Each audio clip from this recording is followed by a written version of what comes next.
Hola a todas y a todos y bienvenidos a la Biblioteca. ¿Qué tal estáis? Yo soy Marta y hoy, que ya estamos en mayo, anda que no había retrasado yo este vídeo, vamos a hablar de algunas de las mayores decepciones que me he llevado leyendo en lo que vamos de año. Es cierto que este año estoy eligiendo muy bien mis lecturas, pero también es cierto que hay unas cuantas lecturas en las que les he puesto 1 y 2 estrellas. Pero en este vídeo no nos vamos a centrar solo en eso, sino que me voy a centrar más en libros que he recopilado una lista de 6 que yo realmente pensaba que esto iba para 4 estrellas o más, que eran libros que tenía muchísimas ganas de leer y que cuando los he leído realmente han ido para 2 estrellas o menos. De los 6 hay 2 de los que ya os he hablado, aunque sea un poco por encima, con lo cual estos los voy a pasar un poco más rápido y me centraré un poco más en los otros 4 y los he ordenado en el orden en el que los he ido leyendo. Me gustaría un montón, antes de empezar, además de que os suscribáis a este canal si os interesa el contenido y me sigáis en mis redes sociales, especialmente en Instagram y en Goodreads, que me dejaréis por comentarios si habéis leído alguno de estos libros, si os ha gustado, que eso siempre está guay, en encontrar gente a la que les haya encantado libros que a ti no te ha gustado y viceversa, y también cuáles han sido vuestras mayores decepciones de 2024. Dicho esto, vamos a empezar. El primer libro lo leí ya en enero y he procrastinado mucho traeros este libro precisamente por eso, porque tenía pinta de ser un libro súper para mí, me lo habéis recomendado bastante, y es el libro de los claustros. Hoy no sé ni hablar. El libro de los claustros es un Dark Academia donde vamos a seguir a Anne, que es nuestra protagonista, que no tiene dinero, está pasando por el duelo de su padre y necesita un poco salir de casa. Y la contratan para trabajar en Nueva York, en los claustros, que es un museo gótico de arte del Renacimiento. Y en este museo se va a dedicar a investigar la influencia del tarot en la Edad Media y las prácticas menos conocidas que se hacía con esta baraja, buscando barajas del medievo y tal.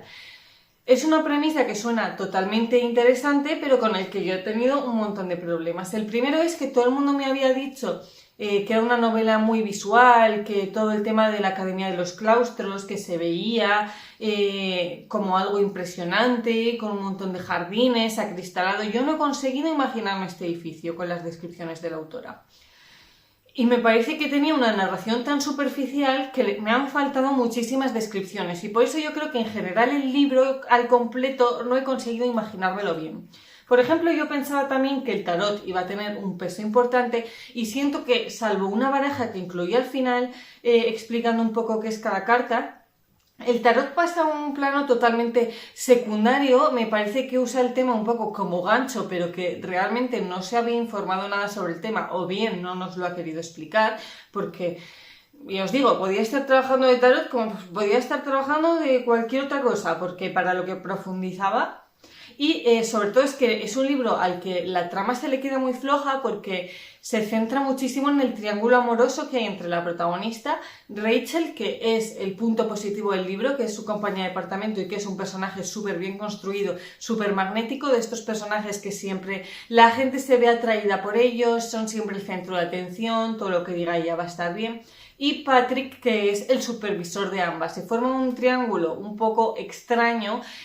Pues a ver, sabéis que esto es un Dark Academia, va a ser oscurito, van a pasar cosas, va a haber sangre. Pero no sé, yo no conseguí conectar para nada con el libro. No sé por qué, no. Yo creo que fue un problema mío con la corrección con la pluma de la autora, porque yo os digo que no es solo que no consiguiese imaginarme ciertas escenas, sino que en general como que lo que estaba contando no me interesaba. La protagonista, sobre todo, también la veo bastante problemática porque es una protagonista que, más allá de no tener dinero y de estar pasando un duelo, es súper plana, así como a Rachel, que es un personaje secundario, la conocemos muchísimo. Esta pues se queda en un mes, y es una cosa que a mí me da muchísima rabia cuando tenemos un libro donde la protagonista es aburridísima, me cuesta mucho, y sobre todo es un libro muy muy muy lento. Yo os digo, no le puse mala nota, fue un aprobadillo raspado porque me entretuvo tal, tampoco me costó mucho terminarlo, pero es un libro que tenía todas para gustarme y que creo que es una premisa muy buena, pero en mi opinión, siempre esto es en mi opinión, mal ejecutada. El segundo sí que os hablé ya bastante, así que vamos a pasar un poco por encima, pero es que si hablamos de decepciones literarias de este año, no podía no mencionar a Las de Sangre, porque este libro, como a tanta gente, me dejó a cuadros cuando lo leí. Y es este libro que ha batido todos los récords de Violet o Violet, como la digáis, que es esta protagonista, hija de una general muy potente en este mundo donde humanos y dragones conviven, y nuestra protagonista se tiene que ir a meter a una academia para estudiar, para ser jinete de dragones, y vamos a verla superar un montón de pruebas hasta conseguir ser jinete. Con el cliché pues de que es la hija de alguien súper importante en este mundo y la tratan como la hija de... Hay gente que la desprecia, gente de la ama, pero sobre todo más allá de los dragones, lo que trata este libro es un triángulo amoroso entre el novio de toda la vida de nuestra protagonista que está allí y alguien que en principio pues la quiere matar, que es su enemigo, que la odia, pero que luego pues pasarán cositas. Esto no es ningún spoiler porque se ve venir desde la página 1. Y ahí vamos con mi principal problema con este libro, que es un libro de... No sé cuántas páginas tenía esto, pero igual 800, donde la mayor parte de los giros se veían venir desde la página 1. Es un libro súper predecible y que sobre todo, en mi opinión, está muy vacío, porque yo este libro leía 100 páginas y me quedaba igual que antes, sinceramente, y que sobre todo la narración de la autora, había escenas en las que se me hacía muy ajena, como que usaba expresiones con las que no era tan familiar, no sé decir si es cosa de la traducción o de la prosa original, y que hacían que no entendiese del todo bien lo que estaba pasando. Las descripciones, por ejemplo, de las pruebas de acción, no entendía exactamente cómo las estaban montando, las escenas de sexo me daban bastante cringe.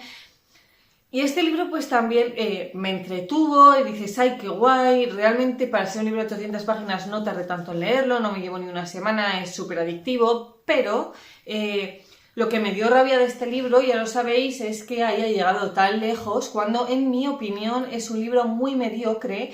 Ya sabéis que es un refrito de un montón de sagas que se han inventado hasta ahora, que no es para nada original, y me da rabia eso, ¿no? Que respeto totalmente si es vuestro libro favorito, porque yo lo entiendo, pero el hecho de que haya llegado tan lejos, pasando por encima a otros libros que tenían tanto potencial, cuando en realidad este libro no ha inventado nada, me ha dado pues muchísima rabia. Si queréis saber más, os voy a dejar por aquí un reading blog que hice leyendo este libro, para que me veáis enfadarme en directo. Vamos a por otro libro con el que tenía las expectativas súper altas y que leí en audiolibro en eBiblio, y es La extraña desaparición de Esme Lennox de Maggie O'Farrell. Yo esta autora la quería leer sobre todo porque hay muchísima gente que le gusta muchísimo, por ejemplo, a mi suegro, que es súper exigente con los autores que le gustan, y me dije, jolín, qué raro que una autora haya llegado tan accesible cuando sus libros se me hacían tan extraños también, ¿no? Porque son muchos de biografías de novela histórica y tal, que es algo con lo que no conecto mucho, y dije, venga, que es un poco diferente, vamos a animarnos, ¿no? Vamos a seguir aquí la historia de Iris, que es una joven que está teniendo un montón de problemas porque está con una relación con un hombre casado, y que en medio de todo esto la llaman y le dicen, oye, mira, tenemos aquí a una señora que se llama Esme Lennox, que resulta que es tu tía abuela, y que está aquí ingresada en un centro psiquiátrico, la tenemos que sacar de aquí y eres su único familiar vivo, lo siento, te tienes que hacer cargo, la vida es así.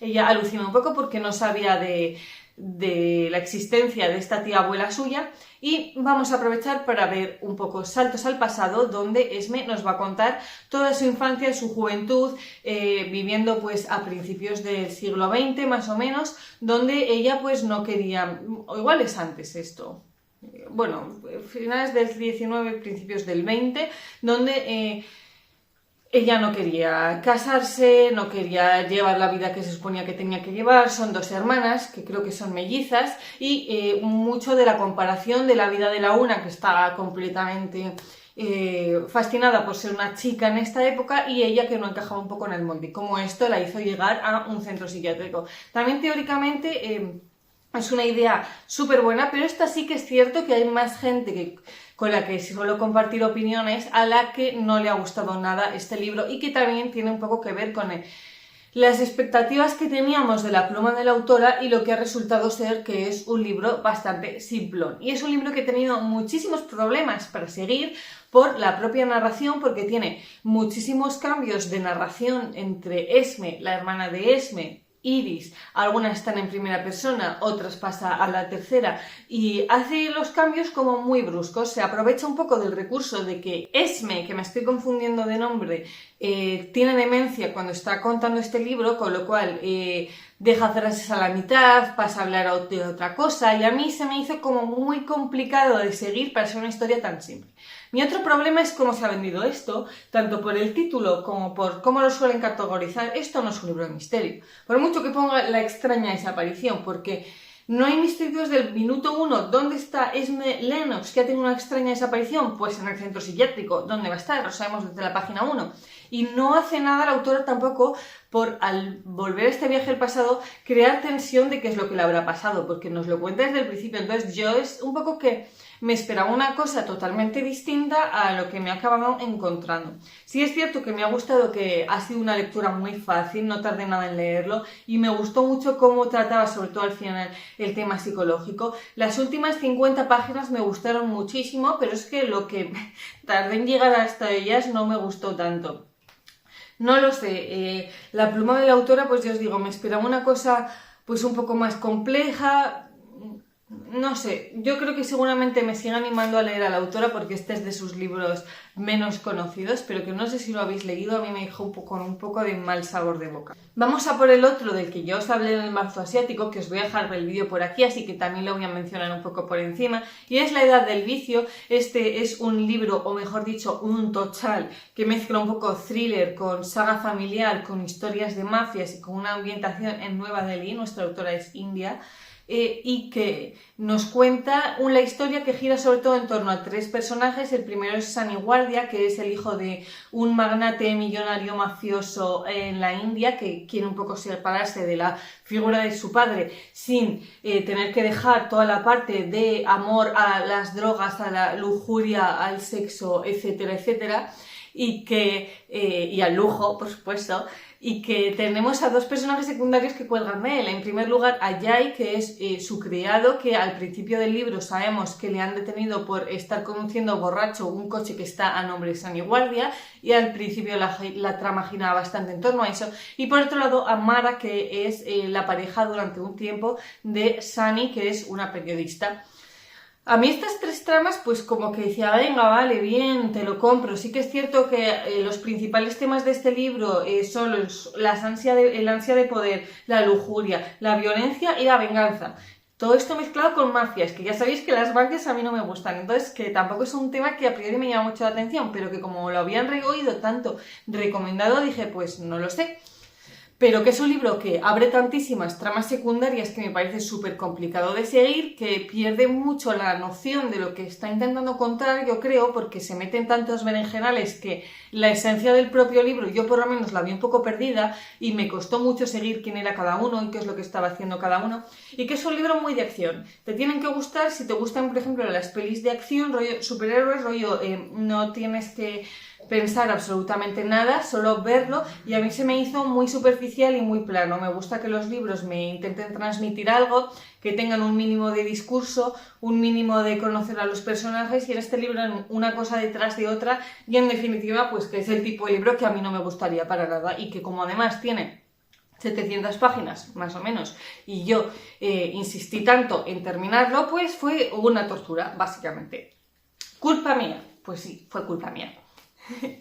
Después ya vamos acabando, 2 libros que he leído hace muy poquito y me han dado muchísima rabia. El primero es el de La naturaleza secreta de las cosas de este mundo. Este me llamaba mucho la atención y no lo había visto a nadie reseñar. Está también en audiolibro en Biblio, y me ha pasado todo lo contrario que con el de La Edad del Vicio, que me ha parecido un libro demasiado pretencioso y completamente sin trama. En este libro lo único que pasa en todo el libro, que por lo menos este sí que es corto, es que vamos a conocer a una protagonista que se llama Olma, que sabemos que va a tener un accidente de coche y que es actriz dramaturga y que tiene una relación un poco extraña con una madre que es hippie. Y por otro lado tenemos a su padre, que la abandonó cuando ella era pequeña y que está siguiendo una serie de negocios, y en algún momento pues como que tienen ganas de reencontrarse, pero eso es todo lo que pasa en el libro. Yo no entendí. Mi principal problema con este libro es que no lo entendí. No entendí el propósito, no entendí lo que me quería contar. Estaba leyendo y en la misma lectura no entendía lo que estaba pasando, porque de nuevo, a nuestros personajes no nos los presenta para nada, simplemente lo único que hacen es todo lo contrario que en la Era del Vicio, porque lo único que hacen es dar discursos filosóficos y morales de lo que ellos creen que entienden como el significado de nuestra presencia en este mundo, de lo que nos tenemos que dedicar, profundiza muchísimo en lo que siente en cada acción que está tomando, y eso hace que quede muy poco hueco para describir un poco qué es lo que está pasando en realidad y quiénes son estos personajes, y más para dar un montón de discursos que a mí me han parecido súper pretenciosos y que, lo siento por el autor, yo leyendo esto me sentía que hacía muchísimos años que no me sentía así, como si estuviese leyendo un paper de la universidad, en plan, vengo aquí a hablar de mi libro, un poco así. No conocemos a nadie, es un libro que según lo vamos leyendo además va peor, porque el primer tercio sí me gustó mucho, pero los otros 2 tercios es que me los leí del tirón porque fue como, estoy escuchando esto, me está costando tanto prestar atención a lo que me está diciendo porque no me interesa y desconecto, que es, yo creo que un mal libro para escuchar un audiolibro justo por esto, porque si lo estás leyendo sí puedes forzar la vista a leer las palabras, pero a mí el oído es como que desconecto más rápido. Y dije, me lo voy a acabar hoy porque si no, no me lo acabo nunca. Y la verdad es que por lo menos me costó poco acabarlo, pero no puedo decir mucho más precisamente porque no entendí el propósito de este libro, con lo cual, como hubo tantas cosas que me dejaron perpleja, mejor no las cuento. Y después, el último, otro libro que tenía muchísimas ganas de leer, que es La Guardia de Nikos Kavalias, que es el primer trotalibros que salió. Yo he leído ya 4 trotalibros, de los cuales 3 me han fascinado. Uno me había disgustado muchísimo y este pues se une al club de los disgustos. No solo eso, sino que mira, este libro yo me esfuerzo tanto por leerlo porque yo realmente quería entender qué es lo que tenía este libro, por qué a tanta gente le había fascinado, por qué este editorial que a mí me gusta tanto lo había tomado como su primera publicación. Entonces me he esforzado demasiado porque este libro me gustara cuando no lo estaba disfrutando, y me ha generado un bloqueo lector que llevo más o menos 10 días sin conseguir acabar otro libro porque ya estoy como cansada del esfuerzo que hice con este otro. No seáis como yo, por favor. Este libro es un diario de marineros en el barco Piteas que está navegando hacia China. Este libro no recuerdo la fecha, pero os la dejaré por aquí abajo, la de publicación. O sea, se nota que no es una fecha cercana y también se nota que nuestro autor es poeta. Es un libro que no sé muy bien cómo describir. Tenemos a nuestro protagonista que se llama Gerasimos, que se encuentra allí con un cartografista. Son todos marineros que ya se conocen en algún momento, y que a un oficial que está ahí un poco por enchufe, básicamente, le entra una enfermedad sexual por haberse acostado con una negra en un puerto. Este es lo que gira, en torno a lo que giran un poco los acontecimientos, a conseguir llegar al puerto de China. Quizás estéis oyendo al gato esquizofrénico, para poder curar a este muchacho. Y que se divide un poco en 3 actos. El primero es el que da nombre al libro, La Guardia, porque es una sucesión de guardias por la noche entre Gerasimos y este cartografista, donde se cuentan un poco sus peripecias hasta el momento. El segundo es muy cortito, empieza cuando ya la enfermedad empieza un poco a propagarse por el barco, y es un poco estilo sueño febril, cada uno con sus movidas recordando sus cosas. Y el tercero ya es una mezcla de diarios de chorromil personas en diferentes momentos vitales, donde cada una cuenta una movida. Mi problema con este libro es que son muchas historias de marineros yendo al pasado independientes, que en pocos momentos tienen conexión, cada uno cuenta sus cosas, y me costó entender hasta el final como el círculo completo que formaban, ¿me entendéis? Son como porciones del pastel que yo no conseguía unir, y que hasta el final no lo ves un poco redondo, pero que me perdía mucho con los personajes, con quién era cada uno, con el propósito de por qué estaba contando esto. Los nombres de los personajes eran súper complejos, y esto se me unió con el hecho de, a ver, yo siempre intento poner los libros un poco en contexto de... Realmente está contando una historia de marineros hace chorros mil siglos, donde pues las mujeres lo quedaban bien paradas, pero que me sentí muy incómoda leyendo este libro. Es muy vejatorio, tanto con los hombres como las mujeres, pero la forma en la que trata tanto a las mujeres como objetos sexuales se me hizo muy, muy, muy, muy incómoda de leer y sobre todo muy, muy, muy, muy repetitiva, porque es quizás el tema principal de la obra, que yo lo entiendo, ¿no? En el momento los marineros no tenían otra cosa con la que entretenerse que cuando llegaban a un puerto buscar a la primera prostituta que se encontraran por allí, irse con ella, tener cuidado que no le contagiaran a sexual, luego comprarlas como esclavas. Pero claro, lo hacía con un nivel de jactancia de soy yo el que tengo el poder sobre esta mujer, que lo entiendo porque es el que había en el momento, pero que a mí se me hizo muy desagradable de leer. Se me juntó con el hecho de que la trama tampoco me estaba encantando y sobre todo con el hecho de que el señor es poeta, con lo cual en cuanto, sobre todo la primera parte sí que es más narrativa, pero según va avanzando el libro va siendo cada vez más lírico y centrándose cada vez más en cómo cuenta las cosas y en lo que estaba contando, y a mí que me estaba costando ya seguir lo que estaba contando, ahí ya fui como bueno. Así que por mi parte estoy muy tristona porque este es de los libros que yo pensaba que le iba a dar 5 estrellas, pero pues no ha sido así. Y nada, estos eran los 6 de los que os quería hablar hoy. No sé qué os ha parecido. Yo he intentado ser muy respetuosa porque luego en estos vídeos me llegan comentarios que digo, madre mía, en qué berenjenales me he metido. Ya sabéis que esto es siempre mi opinión y que intento no faltar al respeto ni al autor ni a la obra, pero a veces me tengo que reír un poco para poder seguir adelante. Nos vemos la semana que viene y yo os mando un besito muy grande. Adiós.